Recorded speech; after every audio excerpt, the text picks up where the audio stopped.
May the words of my mouth and the meditation of my heart be mindful, dear Lord, my strength and my salvation. Amen. Would you please be seated? Now, it'll come as no surprise to you if I tell you that God hates lawyers, that they're all going to go to hell. I'm married to a lawyer, so I can tell those jokes, and I can see one, two. I can see a large number in our congregation. But did you know God also hates notary publics? Yes, notary publics. God is going to cast into utter darkness and fire all those who take and affirm or swear affidavits and oaths. Well, why wouldn't he? It says so in the Bible. I want to talk today about our gospel reading, and I'm going to touch upon the following points. How to read the Bible, how to understand what's going on, how to put things into context. Don't read or think of this as a flat document. The Bible has texture and layers and depth and can speak to us as clearly and cleanly as it did to its original hearers. But the words need to be put into context and meaning. And the second thing that I want to talk to you today about is how we Christians are to live in this world. So you're going to get a Bible study and practical life applications, all in 17 minutes. Our gospel this morning comes from the Sermon on the Mount. Jesus is speaking to the multitude, and there's a portion of the Sermon on the Mount where there are 6 couplets or phrases, where Jesus says, "You have heard it said of old," and then he recounts something from the law of Moses. And against that, Jesus places something in seeming opposition. In other words, we've got, "Thou shalt not commit murder, but if you have murder in your heart, you're committing murder. Thou shalt not commit adultery, but if you're ogling the woman in the aisle in front of you, you're committing adultery." We go through all of those, and I think we need to have a little bit of context. Just before this reading, Jesus makes the statement, "I have come not to abolish the law, but to fulfill it." So before he gives you these back and forth couplets, it is said, "I say," he begins by saying, "Nothing I say takes away one jot or tittle of the law." The law's not being replaced. And in fact, he begins his thing by saying, "You have heard it said." Jesus has specifically talked about what is written when people ask him what Scripture says, what the Bible says. He'll say, "Tell me what is written." But here, each of these 6 back and forth couplets begin with what is said. Well, big deal, so what? Jesus is talking about oral tradition versus the words of Scripture. Just then, as today, people can take the Bible, twist it out of context, and apply their own interpretations to it that are actually foreign to what was originally written down. And I just want to look at this one about oaths. It's the very last one in our couplet, in our gospel reading.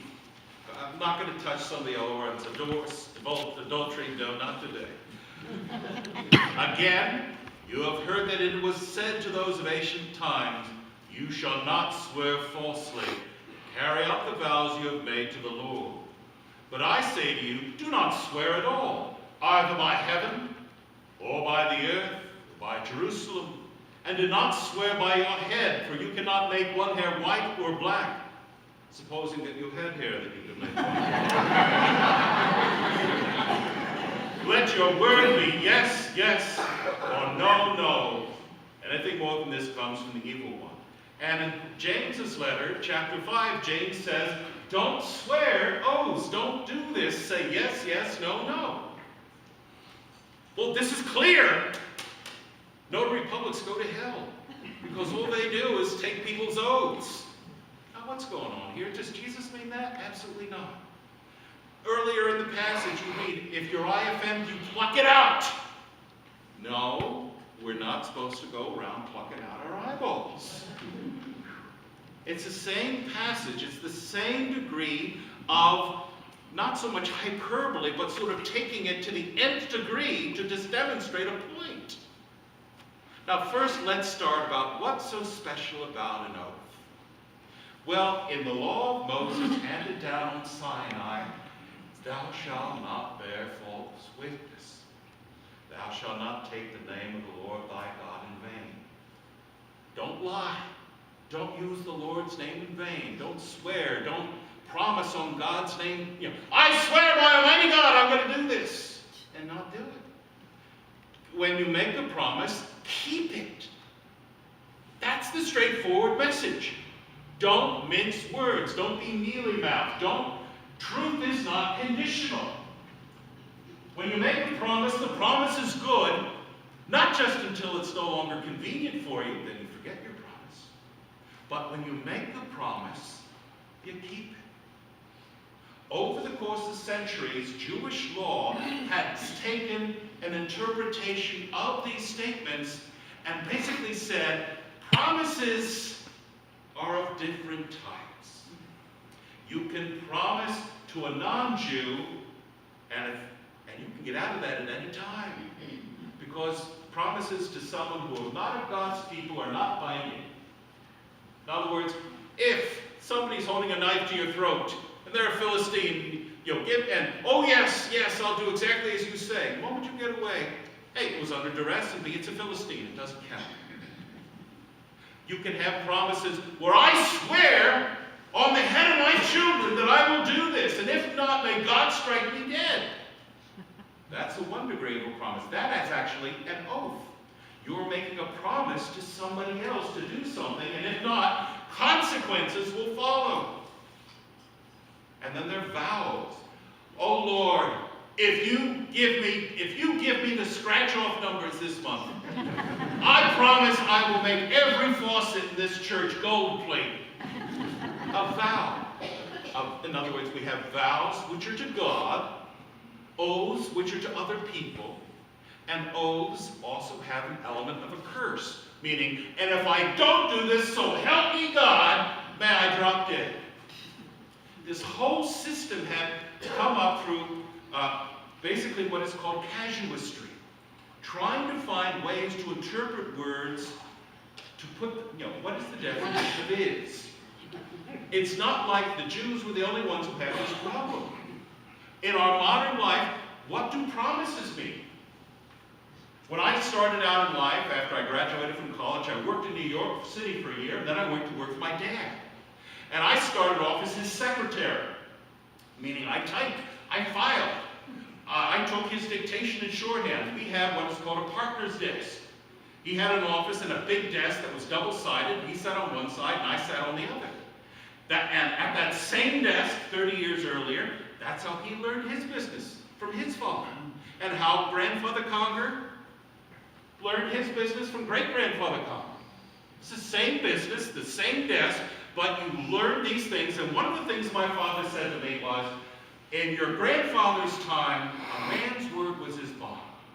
If you reneged on a deed because you were done in business, you really didn't need lawyers, because in the small world of our industry and profession, if it got around that your word could not be trusted, nobody's going to do business with you.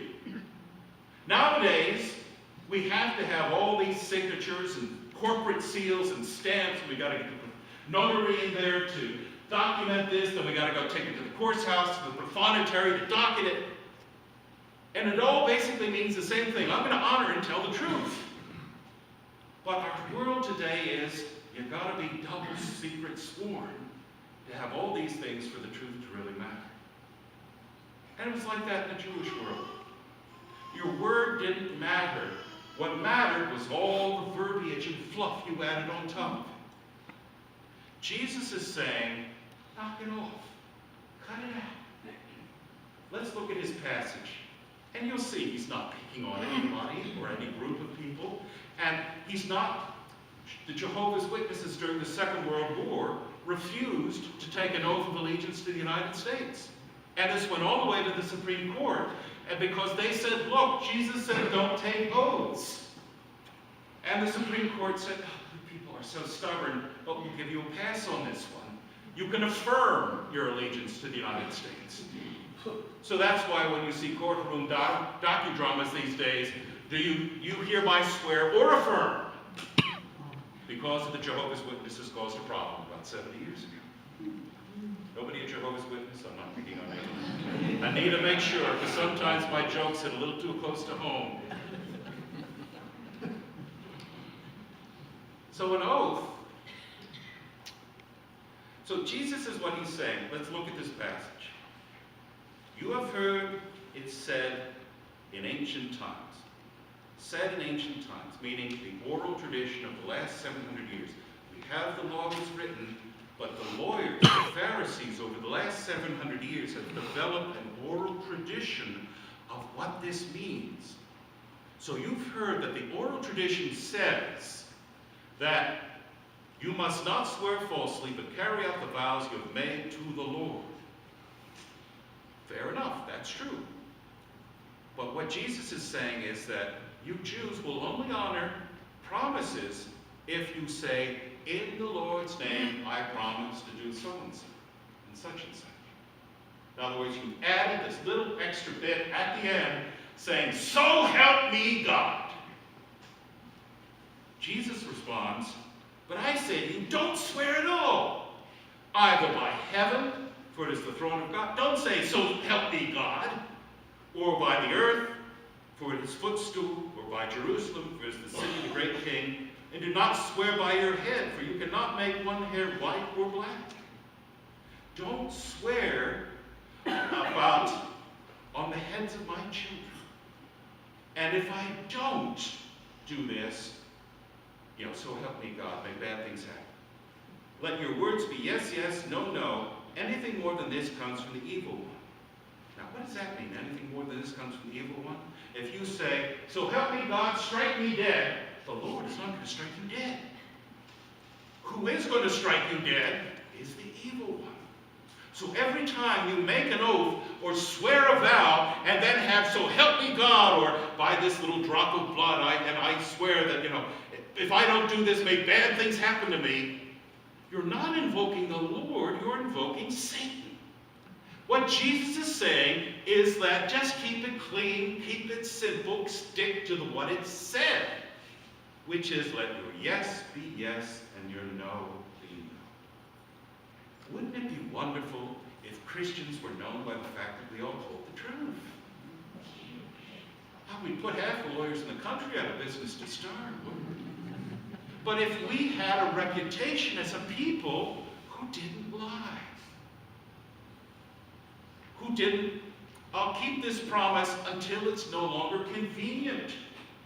I'm going to keep this marriage vow. A vow, by the way, who do you make vows to? God. Your vow is not to your wife, your vow is to God. I'm going to keep this marriage vow until something better comes along. I'm going to keep my promise to do this until it becomes inconvenient or uncomfortable. Jesus is saying, as a Christian, this is God's world, and you live radically different from the world around you. We are different from society. Let society have these convoluted, complicated levels of promise and trust and agreement and this and that. But as a Christian, if you're a faithful Christian, and if you believe in God's word, yes is yes, no is no. I'm not a good Christian by that standard. I lie all the time, especially to my children. Daddy, daddy, daddy, we want to go to Hawaii this summer. Yes, girls, of course. Which means absolutely no way. They know it and I know it, but I'm out of a tricky situation. But it starts. Little white lies to my children. Little white lies to the government. Oh yes, that was a bona fide tax deduction. And where does this eventually end? Well, I'm not going to tell her what I'm thinking because it's going to hurt her feelings. But you look lovely in that dress. It doesn't make you look fat. There are levels.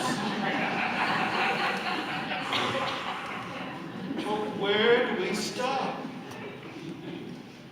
Now, there are people in this life who enjoy being obnoxious by saying, I always tell the truth, which is a code word for meaning, I'm going to insult you.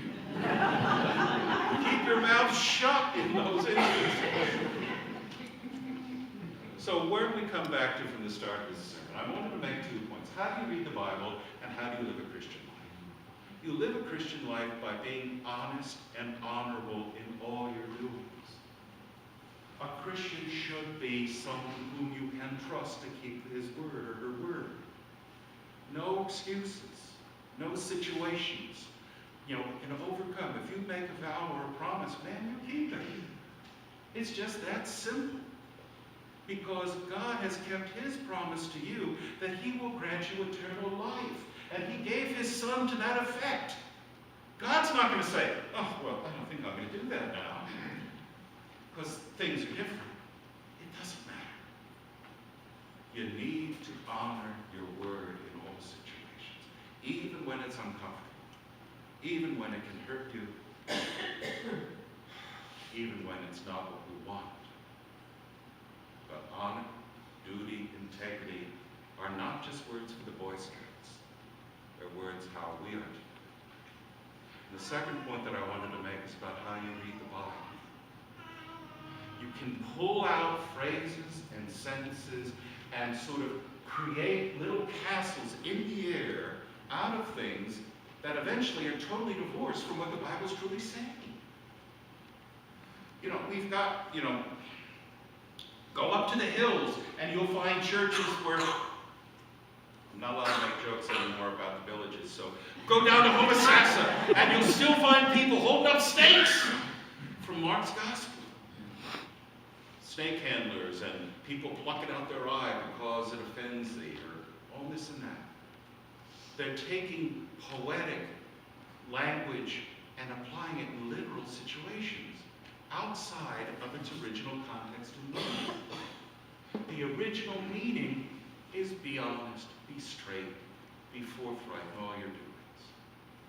But people, just like the Jews with the biblical Old Testament law, the Pharisees, can develop ways to get around just about anything. That's why you pay a good lawyer. O.J. Simpson is not guilty. We'll talk about that later, but because of the quality of his legal defense work, they can turn white black. But that's not God's cause. That's not God's cause. Be faithful. Keep your promises. And allow this book to speak to you, not in a flat, dead tone, but allow its words, its meaning, to influence how you live your life. And remember, it starts off with love. Amen. Amen. Friends, would you please stand and join me?